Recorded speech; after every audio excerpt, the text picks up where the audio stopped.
Hello friends, I am Praveen Rangnekar. पुन्हा एकदा मी माझ्या यूट्यूब चॅनेलमध्ये तुम्हा सर्वांचं स्वागत करतो। आपण मागच्या व्हिडिओमध्ये पार्ट्स ऑफ स्पीच पाहत होतो।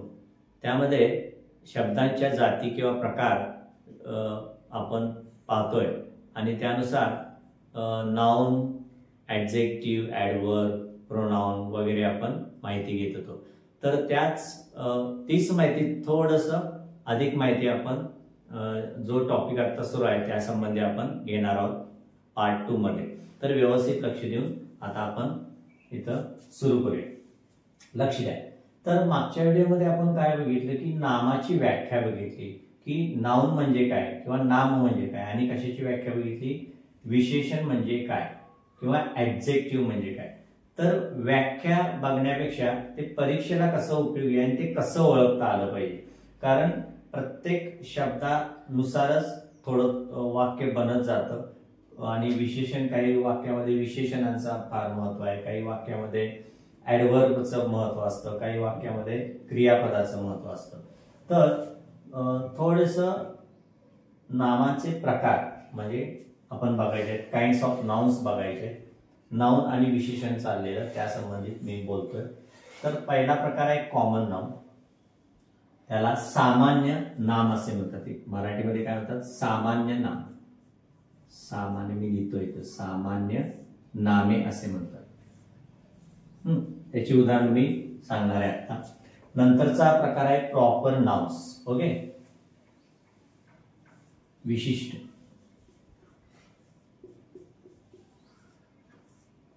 नामे बघा। तिसरा प्रकार आहे कलेक्टिव्ह। कलेक्टिव्ह म्हणजे काय, समुदायवाचक, त्यामध्ये ग्रुपचा संबंध असतो, समुदाय वाचक नामे। व्यवस्थित लक्ष द्या। नंतर मटेरियल। मटेरियल म्हणजे पदार्थवाचक, पदार्थवाचक नामे। फक्त याची माहिती करून घ्यायची आहे बघा। आणि हा थोडासा डिफिकल्ट, ॲब्स्ट्रॅक्ट म्हणजे भाववाचक, भावनेच्या संबंधित, भाववाचक नामे, असे ते विविध प्रकार आपल्याला इथं दिसतात। तर सामान्य नाउन म्हणजे काय बघा, अ बॉय,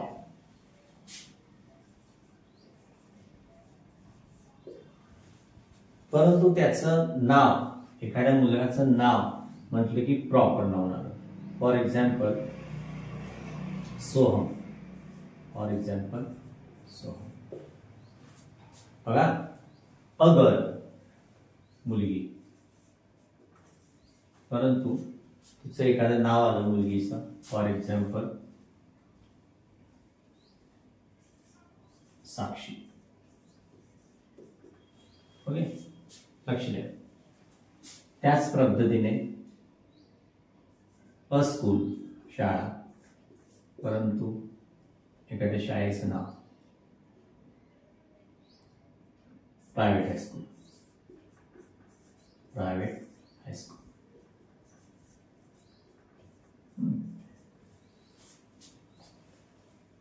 त्याच पद्धतीने रिव्हर,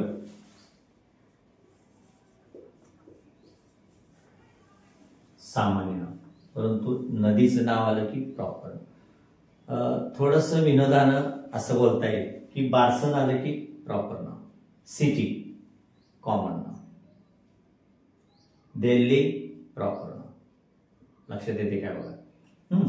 नंतर समुदायवाचक की ज्यामध्ये ग्रुप संबंधित शब्द कुठले आहेत बघा। आपण आता क्रिकेट मॅचेस चालल्या, टीम, कलेक्टिव्ह। ओके, नंतर मटेरियल नाउन, पदार्थ, गोल्ड। नंतर आयर्न, वूड। जास्त विस्तृत सांगणार नाही थोडं, कारण हे संपूर्ण लक्षात ठेवणं थोडंसं कठीण जाणार आहे, तरी पण याचा अभ्यास पाहिजे म्हणून मी सांगतो। नंतर काय बघा, ॲब्स्ट्रॅक्ट। आता ॲब्स्ट्रॅक्ट म्हणजे काय, भावनेच्या संबंधित शब्द म्हणजे काय बघा। लव, आनंद जॉय, फियर भीती,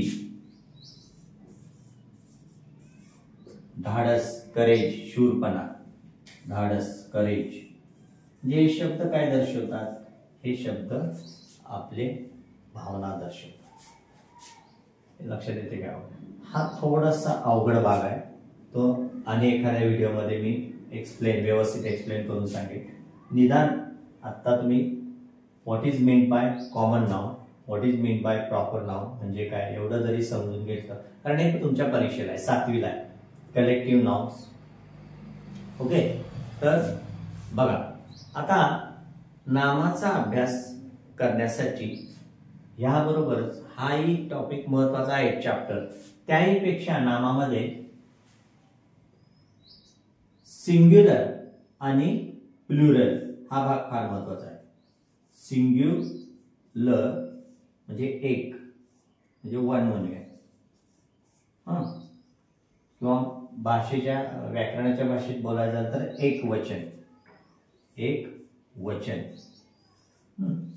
आणि एक वचन जर समजत नसेल तर वन असा शब्द लक्षात ठेवायचा. आणि अनेक, एक अनेक, प्लुरल, प्लुरल म्हणजे काय? मेन. लक्षात येते काय? बघा मी काय म्हणतो ते. आणि व्याकरणाच्या भाषेत बोलायचं झालं तर अनेक वचन. तर हे का महत्वाचं आहे बघा. तर मित्रांनो, नुसतं कुठला शब्द एक वचन आहे, कुठला शब्द अनेक वचन आहे हे समजून घेणं महत्वाचं नाही, तर त्याबरोबरच त्याचा योग्य उपयोग करता आला पाहिजे. आणि त्याचं महत्व मी आज तुम्हाला सांगणार आहे. बघा, जनरली विविध पुस्तकामध्ये फक्त प्लुरल आणि सिंग्युलर दिलेलं असतं व्यवस्थित, परंतु ते लक्षात कसं ठेवायचं फार अवघड आहे. म्हणजे बघा, फार नाही केलं तर काही अवघड नाही, परंतु लक्ष द्यायचं. फॉर एक्झाम्पल, अ बॉय म्हणजे एक मुलगा. यानं एक असं दर्शवलं जातं, परंतु जर या बॉयला नाउनला यस लावलं तर अनेक मुले असे त्याचा अर्थ होतो. त्याच पद्धतीनं अ गर्ल एक मुलगी, गर्ल्स अनेक मुली. अ ट्री एक झाड, ट्रीज अनेक झाडे. अ बुक एक पुस्तक, बुक्स अनेक पुस्तक. बघा मी काय म्हणतो. तर ह्याचं महत्व काय? जर तुम्हाला एक मुलगा रडत आहे असं लिहायचं असेल तर इथं अ बॉय इज क्राईंग असं तुम्हाला करायला लागेल. आणि मुले रडत होती, बॉईज, तर तुम्हाला इथं आर वापरलं. लक्षात येते काय? बघा मी काय म्हणतो. Boys R. अ गर्ल त्याच पद्धतीनं अ गर्ल इज रनिंग एक मुलगी पळत आहे, गर्ल्स आर रनिंग अनेक मुली पळत आहे. म्हणजे हे महत्व आहे.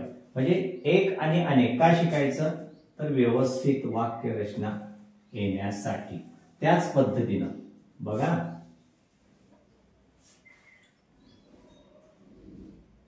अ ट्री वॉज ड्राईड वाळलेलं होतं, ट्रीज वेअर ड्राईड. लक्षात येते का? बघा, जर तुम्ही ट्रीज वॉज लिहिलं, मुलं परीक्षेमध्ये लहान मुलं 5वी 6वीची ट्रीज वॉज लिहितात, त्यांना वॉज आणि वेअर मधला फरक समजत नाही. जेव्हा तुम्हाला एक आणि अनेक म्हणजे करता वाक्याच्या सुरुवातीचा शब्द हा एक वचनी आहे का अनेक वचनी आहे, कारण याचा उपयोग प्रत्येक ठिकाणी होणार आहे. बघा मी काय सांगतो. लक्षात येते का? नंतर त्याच पद्धतीनं अ चेअर एक खुर्ची.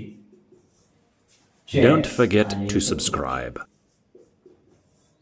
म्हणजे नियम काय झाला की काही नामांना यस लागल्यावर अनेक वचन तयार होतं, काही नामांना का ईएस ES लागलं की अनेक वचन तयार होतं आणि काही नामांना IES.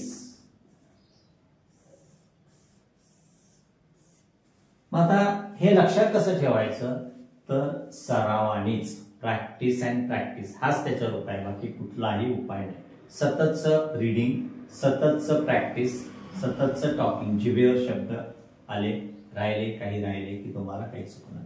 बघा जरा ऑब्झर्वेशन करा. A boy boys, a girl girls, a tree trees, a book books, a chair chairs.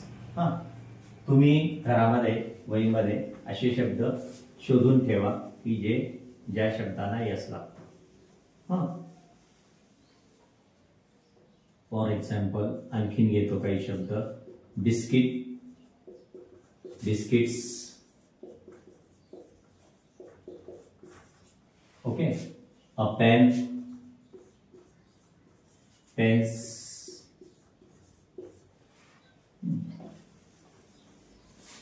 N apple, एक सफरचंद. ऍपल्स, अनेक सफरचंदे. ओके.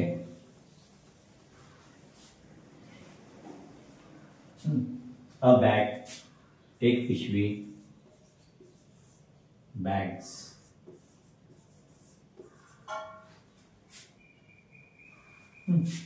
पुढे आता म्हणजे तुम्हाला जवळजवळ कितीतरी 50-70 शब्द असे मिळतील की ज्यांना यस लागतं. हे सोपं आहे. आता ES चे शब्द बघा. बुश, एक. बुशेस, अनेक. झुडूप, झुडपे. झुडूप, झुडपे.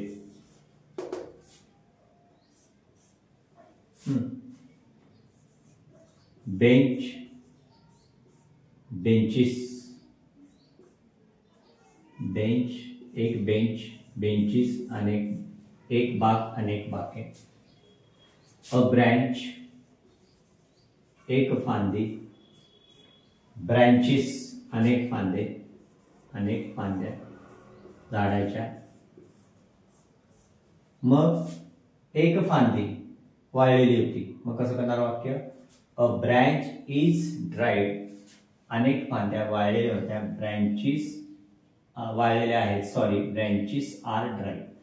एक फांदी वाळलेली आहे. पुन्हा एकदा रिपीट करतो. A branch is dried. Branches are dried. एक फांदी वाळलेली आहे, वाळलेल्या आहेत. एक फांदी वाळलेली होती. A branch was dried. Branches were dried. मगाच्या प्रमाणे. Glass, glasses. ग्लास, एक काच. ग्लासेस किंवा पेले. ग्लासेस.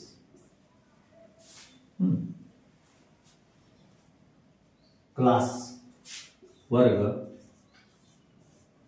अ क्लास, क्लासेस.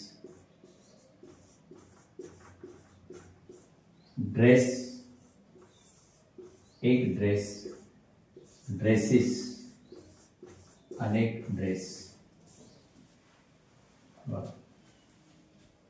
म्हणजे नियम काय लक्षात ठेवायचा नियम की ज्या वाक्याच्या शेवटी CH आणि SH येत असेल तर त्याचे अनेक वचन होताना ES लागते. सोपं आहे. पुन्हा इथं डबल एस आहे, जसं क्लास तसं ग्लास. इथं पण डबल एस आहे. डबल एस असेल ES. Very easy. आता तिसरा नियम, कुठल्या शब्दांना किंवा नामांना IES लागतं बघा. Baby, babies.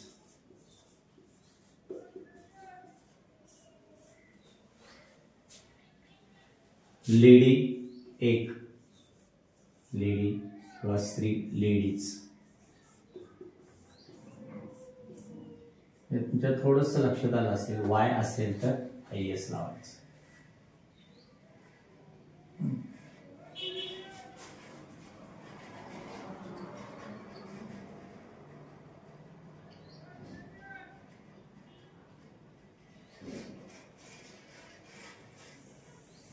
आता हे एवढं महत्वाचं आहे, परंतु तुम्ही चुकता कुठं बघा. जास्तीत जास्त विद्यार्थी चुकतो कुठं.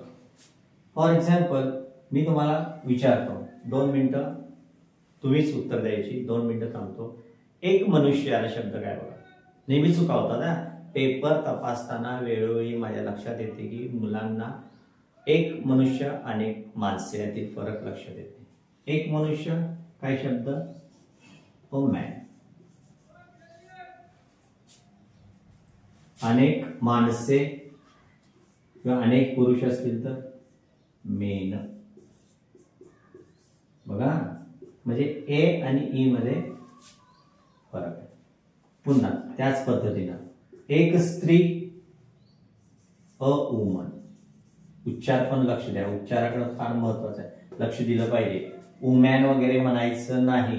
अ वुमन म्हणजे एक स्त्री, वुमेन अनेक स्त्रिया. त्याच पद्धतीनं अ चाइल्ड एक मुलगा, चिल्ड्रेन अनेक मुले. बघा मी काय म्हणतो. त्याच पद्धतीनं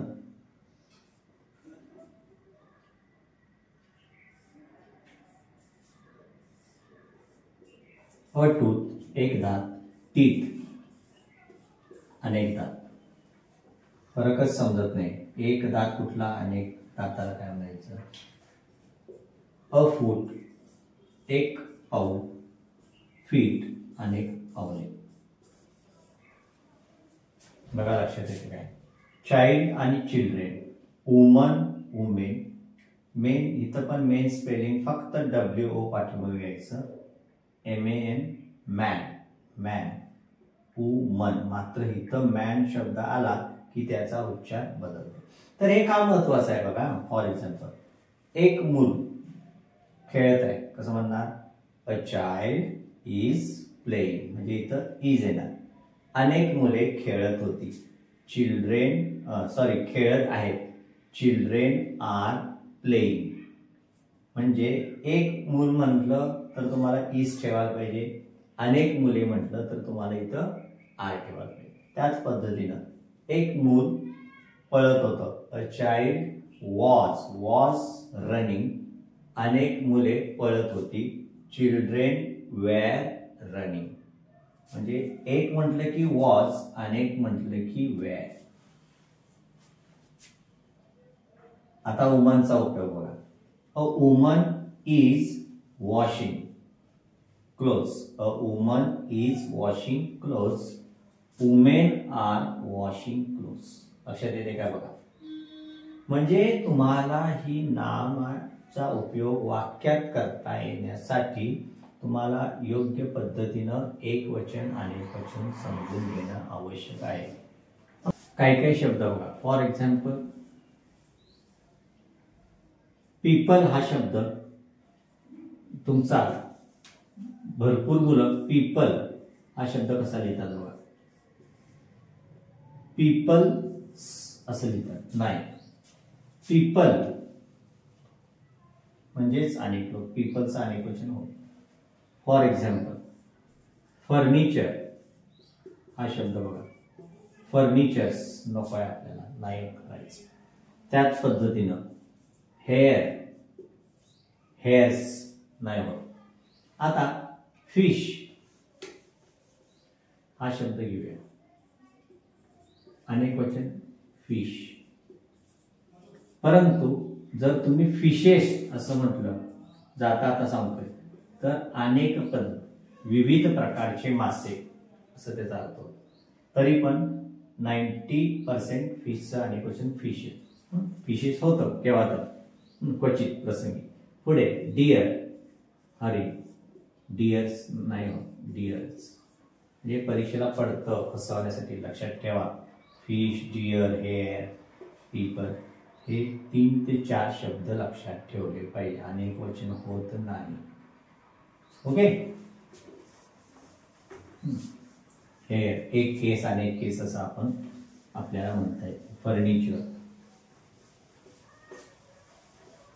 तर या वाक्यात मध्ये याचं महत्व हे मी तुम्हाला आज सांगितले. वाक्य करताना आणि वाक्य जरी करायचं नसेल तर परीक्षेला कसं पडतं, एकवचन अनेकवचन. फॉर एक्झाम्पल इथं अ चाइल्ड याचं अनेकवचन सांगा, किंवा इथं अनेकवचन बॉक्सेस याचे एकवचन सांगा. इथं तुमच्या लक्षात आलं पाहिजे की अ बॉक्स. आता हॉबीज मगाशी इथं लिहिलेलं मी एक्सप्लेन केलं नाही, हॉबीज. आता मुळात वायचा आय झालेला आहे हेच लक्षात येत नाही. हॉबी म्हणजे एक छंद, हे परीक्षेच्या दृष्टीने सांगतो. गाड्या जागा बॉक्सेस म्हणजे परीक्षेला बॉक्सेस दिलेला असेल, अ बॉक्स तुम्हाला लिहायचं असेल. परीक्षेमध्ये हॉबीज दिलेला असेल, हॉबी तुम्हाला लिहायचं असेल. वायचा आय होतो आणि ई असतात. तोच नियम स्टोरीला. स्टोरी म्हणजे एक कथा, स्टोरीज अनेक कथा. अ बेबी एक बाळ, बेबीज अनेक बाळ. हे लक्षात ठेवायला थोडे दिवस जावे लागतात. लक्षात राहायला थोडंसं कठीण आहे, परंतु नेहमीच जर सराव ठेवला आणि वाचन ठेवलं तर काय अवघड नाही. मोठ्याने वाचायचं घरामध्ये. A child children, a man एक मनुष्य, मेन अनेक माणसे, अ वुमन एक स्त्री, वुमेन अनेक स्त्रिया, अ गर्ल एक मुलगी, गर्ल्स अनेक मुली, अ box boxes, hobby hobbies. S लागलेले पहिले शब्द वाचायचे, नंतर ई एस, नंतर आय एस. लक्षात येते का? आता आपल्याला पुढे जाऊन विशेषणांचा अभ्यास जरा लक्षात ठेवायचा आहे. विशेषणांचा अभ्यास जरा महत्वाचा आहे, कारण त्याचं महत्व अनन्यसाधारण आहे. आता कालचाच मी जरा टॉपिक कंटिन्यू करतो. समजा तुम्हाला कोल्हापूरवर लिहायचं आहे. मग तुम्ही काय लिहिणार? Kolhapur is city. Kolhapur is city. नंतर पुन्हा Kolhapur is a beautiful city. नंतर पुन्हा इट इज. कोल्हापूर सारखा आता लिहिता येणार नाही. It is very famous. म्हणजे तुम्हाला कुठल्याही विषयावर जर लिहायचं असेल तर तुम्हाला थोडीफार विशेषण किंवा ऍडजेक्टिव्ह माहिती असणं आवश्यक आहे. आणि ती कुठली माहिती असणं आवश्यक आहे तर त्या पद्धतीनं आता मी तुम्हाला प्रकार सांगणार आहे. बघा, क्वालिटी हा शब्द माहिती आहे तुम्हाला. क्वालिटी हा शब्द बघा, जरा वाचा माझ्याबरोबर. क्वालिटी. आता क्वालिटेटिव्ह असा मी शब्द लिहितो. क्वालिटेटिव्ह बघा. नंतर क्वांटिटेटिव्ह. क्वांटिटी आणि क्वांटिटेटिव्ह. म्हणजेच आपल्याला जे काय आता विशेषणाचे प्रकार बघायचे आहेत त्यांचे त्यामध्ये मुख्य प्रकार आहे क्वालिटेटिव्ह म्हणजे गुणवाचक. म्हणजे एखाद्या व्यक्तीसंबंधी किंवा एखाद्या वस्तू संबंधी, एखाद्या ठिकाण असेल, शाळा असेल, सिटी असेल, त्या संबंधी बोलताना आपण एकतर चांगलं बोलतो किंवा काही त्या संबंधी आपल्याला जे आवडत नाही किंवा काही थोडं वाईट पण बोलतो. तर बघा, लक्ष द्या. तर एखाद्या घरामध्ये, आपल्या घरामध्ये वॉशिंग मशीन आणलंय असं समजा, तर काही लोक काय म्हणतील, हा मस्त आहे, छान आहे. काही लोक म्हणतील नाही, एवढं जरा काय बेकार आहे किंवा जुनं वाटतंय. म्हणजे हे जे आपण शब्द वापरतो किंवा एखादा मेजवानी वेगवेगळे पदार्थ तयार केले, कसं झालंय, हा छान झाले, टेस्टी झाले, बेस्ट झाले. काही जण म्हणतील जरा थोडंसं तिखट झालंय, कोण म्हणतील खारट झालंय. म्हणजे ते सुद्धा शब्द विशेषणांच्या यादीमध्ये येतात. लक्ष द्या. मग पदार्थांना कोणते शब्द वापरतात, व्यक्तींसाठी कुठले शब्द वापरतात, हे थोडंसं तुम्ही लक्षात ठेवलं पाहिजे. सॉर्टिंग केलं पाहिजे त्याचं. लक्षात ठेवा मी काय म्हणतो ते भरपूर विशेषण आता 5वीला तुमच्या याच्यामधून गेलेले आहेत, पुस्तकातून 6वीला गेलेले आहेत, परंतु 8वी 9वीला इयत्तामध्ये येऊन सुद्धा काही जास्तीत जास्त मुलांना लिस्ट द ऍडजेक्टिव्ह म्हटलं की विचित्र विचित्र शब्द लिहितात. लक्ष द्या, LYचे त्यामध्ये शब्द असतात, पुन्हा नाउन्स असतात, मिक्सिंग ऍक्शन वर्ड्स असतात. मग आम्ही क्वालिटेटिव्ह विशेषणाबद्दल बोलणार आहे, गुणवाचक. तर क्वालिटी म्हणजे काय बघा,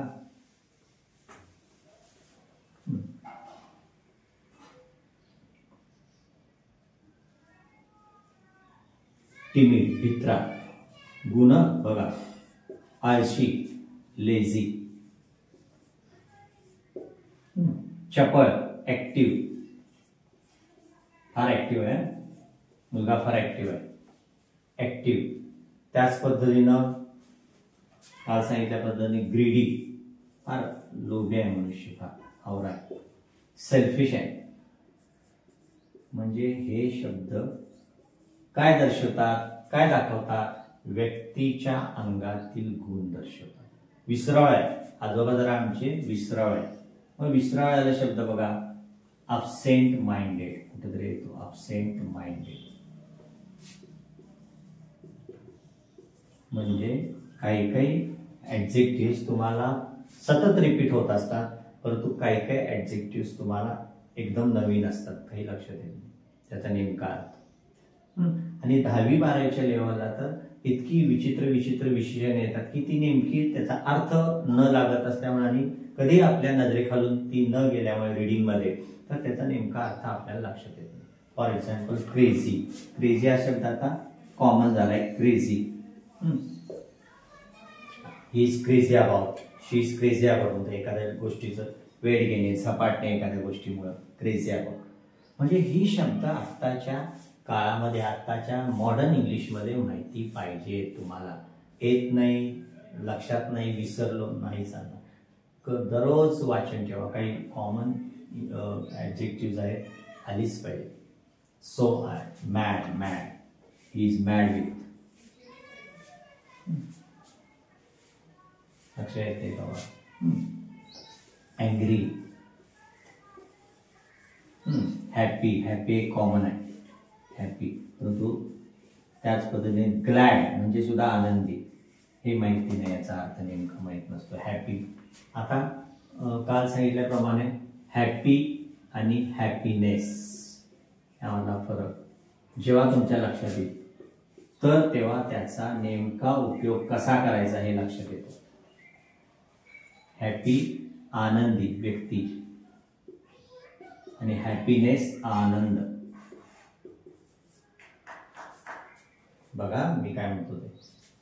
ग्रीडीनेस, सेल्फिशनेस, ऍक्टिव्ह, लेझीनेस. त्या शब्दाचा नेमका उपयोग वाक्यात करता आला झालं. तर पहिला प्रकार आहे क्वालिटेटिव्ह. म्हणजे काय की व्यक्तीच्या संबंधित, व्यक्तीच्या एखाद्या विशिष्ट व्यक्ती संबंधित आपण जे काय त्याचं वर्णन करतो, चांगलं त्याच्या अंगातील गुणाविषयी बोलतो, त्याला म्हणायचं क्वालिटेटिव्ह. किंवा एखाद्या पदार्थाविषयी, एखाद्या वस्तूविषयी आपण चांगलं किंवा वाईट देखील बोलतो. फॉर एक्झाम्पल आता वाईट शब्द बघा, तिचा स्वभाव कुचका आहे, कुचका. मग कसं स्वभाव संबंधी शब्द असतात. दुष्ट आहे, दुष्ट. दुष्ट म्हणजे काय, क्रुएल. आई फार दयाळू असते, आई. काइंड. एखाद्या गोष्टीमध्ये येतं की राजा फार दयाळू होता, काइंड. तर जनरल, मी काय म्हणतो बघा, जनरल शब्द वापरला. जनरल वर्ड्स माहितीच पाहिजे, माहिती झालेच पाहिजे. Kind, cruel. तर तो कुठेतरी अबसेंट माइंडेड येतो, जरासं काय लक्षात येत नाही. आता ह्याच्यावरून कशी वाक्य करायची छोटी छोटी हे तुम्हाला पुढच्या व्हिडिओमध्ये मी दाखवणार आहे, की जेणेकरून तुमचं इंग्रजी सुधारायला मदत होईल आणि दिवसेंदिवस तुमच्या इंग्रजी नॉलेजमध्ये भर पडेल आणि माय इंग्लिश इज इम्प्रूव्हिंग ही तुम्हाला जाणीव नक्की होणार. नक्की इंग्रजी सुधारणार, फुल गॅरंटी. आता या शब्दांचे अर्थ जर तुम्हाला माहिती पाहिजे असतील तर मी तुम्हाला एक एक शब्द इथं लिहितो आणि त्याचे अर्थ इथं लिहितो. क्वालिटेटिव्ह ॲडजेक्टिव्ह बद्दल बोलतोय. पुढचे मुद्दाम मी उल्लेख केलेला नाही, कारण सगळंच डोक्यात घेतलं तर काहीच लक्षात राहणार नाही, म्हणून एक एक स्टेप बाय स्टेप आपल्याला जायचं आहे. तर बघा, लेझी आळशी, लेझी याचा उच्चार सुद्धा काही लोकांना येत नाही, तरी पण उच्चार मी तोंडाने करतो, आळशी. ओके. ऍक्टिव्ह, ACTIV, ऍक्टिव्ह, चपळ, बरोबर. ओके. वीक, अशक्त, वीक, अशक्त. बरोबर त्याच्या विरुद्ध स्ट्रॉंग, सशक्त.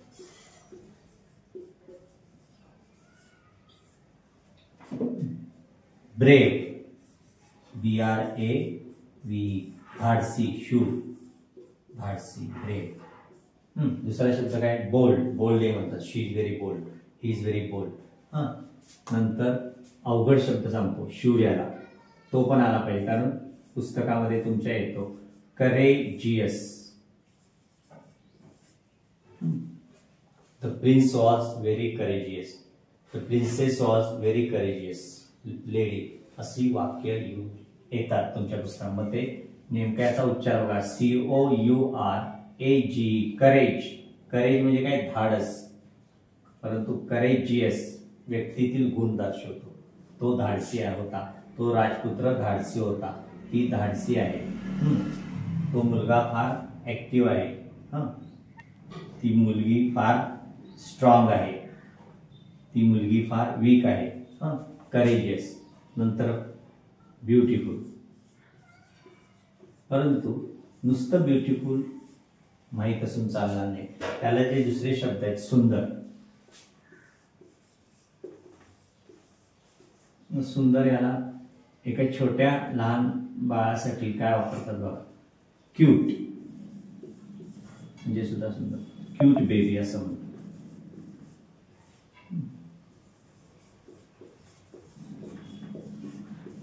ओके.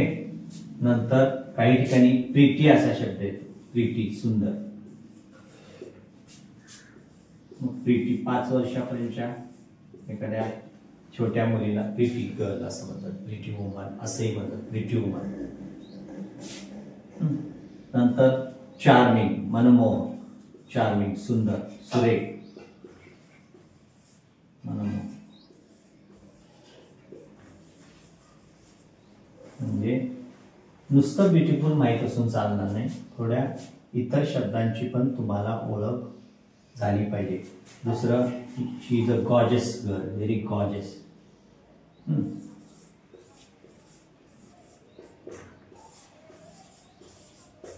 उच्चार बघा, स्पेलिंग बघा, जरा अवघड आहे. गॉर्जियस, सुंदर.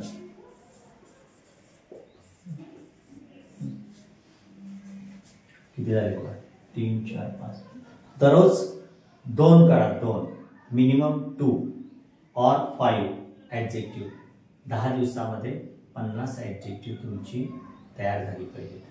त्याच पद्धतीनं क्रियापद सुद्धा, त्याच पद्धतीनं ऍडवर्ब, नाउन, ऍक्शन वर्ड्स दररोज करा. दररोज एखादी प्रार्थना आपण जशी दररोज म्हणतो तसं हे दररोज ती वाचायची, लक्षात राहत नसेल पाठ करायची. आता पाठांतर, अदरवाईज रीडिंग, दोन्हीपैकी. पण हे झालं पाहिजे. आणि स्पेलिंगकडे पण लक्ष दिलं पाहिजे, स्पेलिंग चुकायचं नाही. काही काही स्पेलिंग उच्चारावरून होतात. उदाहरणार्थ for example, charm, CHARM, RARM, charm, CHARM, च साठी CH वापरतात. चार्मिंग, ING लावायचं, सुंदर, मनमोहक. Strong, STRONG. वीक, आता वीकच्या इथं काय, व्हॅलिटीसाठी बऱ्याच वेळेला ए वापरतात. ऍक्ट, ऍक्टिव्ह, सोपा आहे. लेझी, LAZY, आळशी. ब्रेव, शेवटचा ईचा उच्चार इंग्रजीमध्ये होत नाही, BRAV. तर आपल्याला स्टेप बाय स्टेप 5वीतून तुम्ही 6वीला गेल्यावर लक्षात येईल की कसा अभ्यासक्रम बदलतोय. 7वीला थोडंसं अवघड कविता लेसन, 8वीला थोडं अवघड लेसन कविता तुम्हाला वाचण्यामध्ये येतील. आणि इंग्लिश मिडियमच्या मुलांसाठी हे शब्द काही अवघड वाटत नाही. मग आता हे झाले कॉमन. आता आणखीन कुठले शब्द तुम्हाला माहिती असणं आवश्यक आहे? ऍडजेक्टिव्ह बद्दल बोलतोय मी. बघा, फॉर एक्झाम्पल आणखीन तुम्हाला मी काही शब्द विचारतो, ते येतात काय बघा. फॉर एक्झाम्पल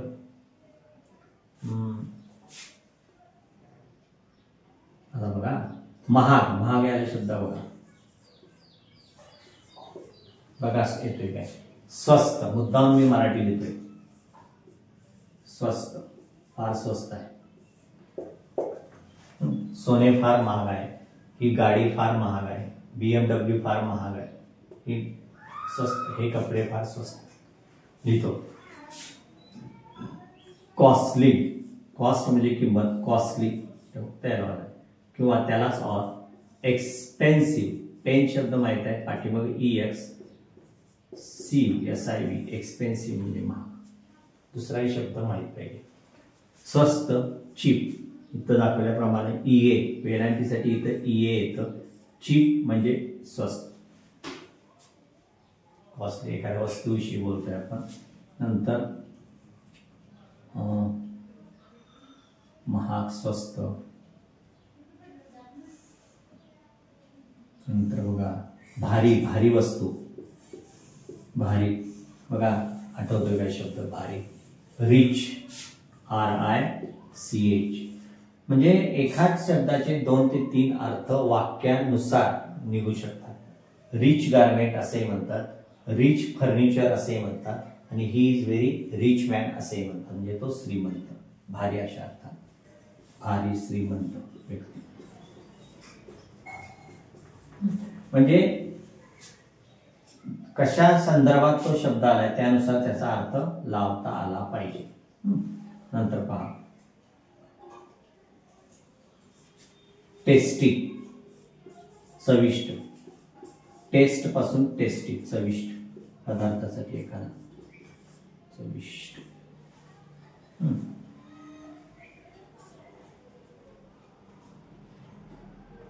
नंतर रिच, टेस्टी, एक्सपेन्सिव्ह. तिखट, एखादा पदार्थ जाते तिखट.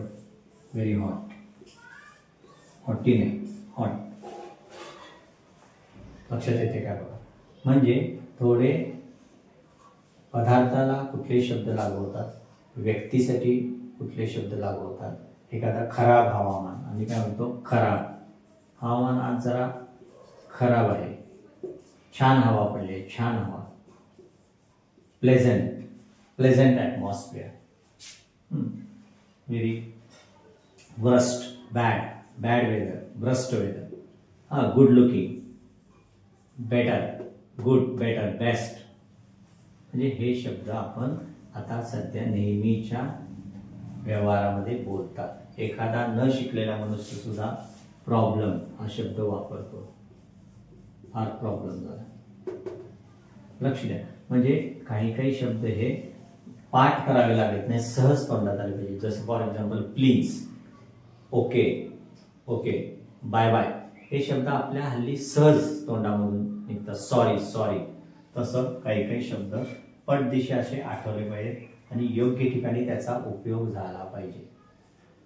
त्यामुळं कुठली विशेषणं कुठं वापरायची जरासं, आणि कशा पद्धतीनं छोटी वाक्य केली की एखादा विषय तयार होऊ शकतो. फॉर एक्झाम्पल मगाशी सांगितल्याप्रमाणे माय स्कूलवर लिहायचं असेल, कोल्हापूरवर लिहायचं असेल, ग्रँड मदर असेल, एखादा पेट ॲनिमल किंवा पेट बर्ड असेल, तर त्याच्याविषयी लिहिण्यासाठी हे सगळे शब्द तुम्हाला उपयोगी पडतात. लक्षात ठेवा.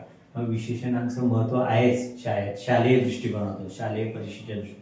परंतु बोलताना सुद्धा एखाद्या व्यक्तीविषयी आपण जे काही मराठीमध्ये बोलतो सेम टू सेम इंग्रजीमध्येही बोलतात. आणि त्याला त्या व्यक्तीविषयी किंवा वस्तूविषयी बोलायचं असेल तर हे शब्दांचा अभ्यास, तुम्हाला विशेषणांचा अभ्यास फार फार महत्त्वाचा आहे. आता पुढच्या व्हिडिओमध्ये ह्या शब्दांच्यावरून वाक्य कशी तयार करायची हे आपण शिकणार आहोत. ओके. तर मित्रांनो, हा माझा व्हिडिओ तुम्हाला आवडला असेल तर नक्कीच लाईक करा, शेअर करा आणि सबस्क्राईब करायला विसरायचं नाही. Don't forget to subscribe.